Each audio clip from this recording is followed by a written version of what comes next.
Halo, selamat datang kembali. Hari ini kita bakal bedah satu kasus pengadilan pajak yang, menarik banget.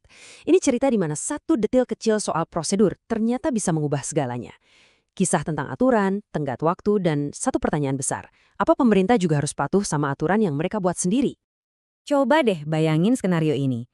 Tiba-tiba Anda dapat surat tagihan pajak yang nominalnya bikin pusing. Pasti panik kan? Tapi gimana kalau ternyata ada celah, bukan di angkanya, tapi di cara tagihan itu diterbitkan. Nah, inilah inti konflik yang mau kita bongkar hari ini. Oke, kita langsung aja ya. Pertama, kita lihat dulu awal mula masalahnya. Terus kita kupas tuntas argumen dari kedua sisi, wajib pajak lawan kantor pajak. Habis itu kita lihat gimana hakimnya memutuskan, dan yang paling penting, apa sih pelajaran yang bisa kita petik dari semua ini? Oke, mari kita mulai dari awal. Gimana ceritanya sebuah tagihan pajak yang kelihatannya biasa-biasa aja, kok bisa sampai jadi sengketa sengit di pengadilan? Semuanya berawal dari satu dokumen penting. Nah, biang keladinya adalah dokumen ini, SKPKB, alias Surat Ketetapan Pajak Kurang Bayar. Gampangnya, ini tuh surat cinta dari kantor pajak yang bilang, "Hey, Anda kurang bayar pajak." Surat inilah yang jadi pusat dari pertarungan hukum yang bakal kita bahas. Sekarang kita masuk ke sudut wajib pajak. Argumen mereka tuh sebenarnya simpel banget, tapi nusuk. Intinya, pemerintah nggak nurut sama aturan main yang mereka bikin sendiri. Nah, ini dia aturan mainnya. Ternyata ada jam yang terus berdetak. Menurut Peraturan Menteri Keuangan, proses pemeriksaan pajak di lapangan itu ada batas waktunya, maksimal 8 bulan. Anggap aja kayak shot clock di basket. Kalau waktunya udah habis, ya udah selesai, nggak bisa dinego lagi. Dan disinilah letak masalahnya. Lihat deh, pemeriksaan mulai Agustus 2023. Berarti batas akhir 8 bulannya jatuh di tanggal 29 Mei 2024. Tapi apa yang terjadi? Hasilnya baru dikasih tahu hampir setahun kemudian, Maret 2025. Dan tagihannya baru keluar Juni 2025. Wah, ini sih lewatnya jauh banget. Jadi bukan cuma telat beberapa hari atau minggu ya. Total keterlambatannya itu 371 hari. Lebih dari 1 tahun setelah tenggat waktu resminya lewat. Ini jelas bukan sekedar salah ketik atau kelupaan biasa. Nah, ini dia senjata utama dari wajib pajak. Konsep hukumnya keren, namanya ultra vires, yang artinya di luar wewenang. Logikanya gini, karena kantor pajak udah kelewat batas waktu 8 bulan, mereka itu ibaratnya kehilangan izin atau wewenang buat lanjutin prosesnya. Jadi apapun yang mereka lakukan setelah itu, termasuk nerbitin tagihan pajak, ya dianggap nggak sah, batal demi hukum. Tentu aja kantor pajak nggak tinggal diam, mereka punya argumen balasan. Yuk kita lihat gimana cara mereka membela diri.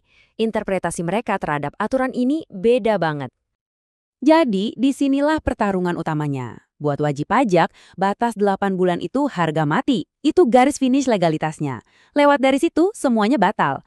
Tapi buat kantor pajak, batas waktu itu lebih kayak target internal aja, buat jaga kualitas kerja, bukan sesuatu yang bisa menggugurkan wewenang utama mereka. Kantor pajak bilang, tunggu dulu, ada aturan yang levelnya lebih tinggi. Menurut undang-undang, wewenang kami buat nagih pajak itu 5 tahun. Aturan 8 bulan itu cuma peraturan menteri, fungsinya lebih ke panduan internal supaya tim kami kerjanya efisien. Mereka juga bilang yang paling penting itu kan 2 hal. Hasil pemeriksaan sudah disampaikan dan pembahasan akhir sudah dilakukan. Menurut mereka, ya udah berarti secara substansi udah bener dong.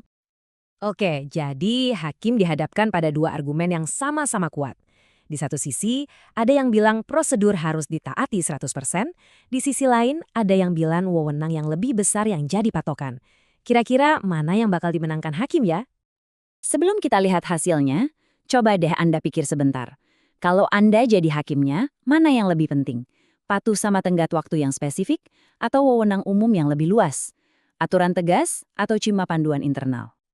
Dan inilah vonisnya. Pengadilan memutuskan gugatan wajib pajak dikabulkan. Bukan cuma sebagian, tapi seluruhnya. Ini kemenangan mutlak.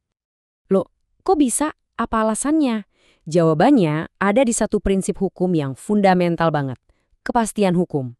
Ini adalah ide bahwa di negara hukum, aturan mainnya harus jelas, konsisten, dan berlaku buat semua.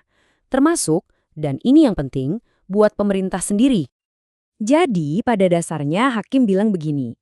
Kalau pemerintah bikin aturan ada tenggat waktunya, ya mereka juga harus patuh. Aturan prosedur itu bukan pajangan. itu adalah benteng perlindungan buat hak warga negara.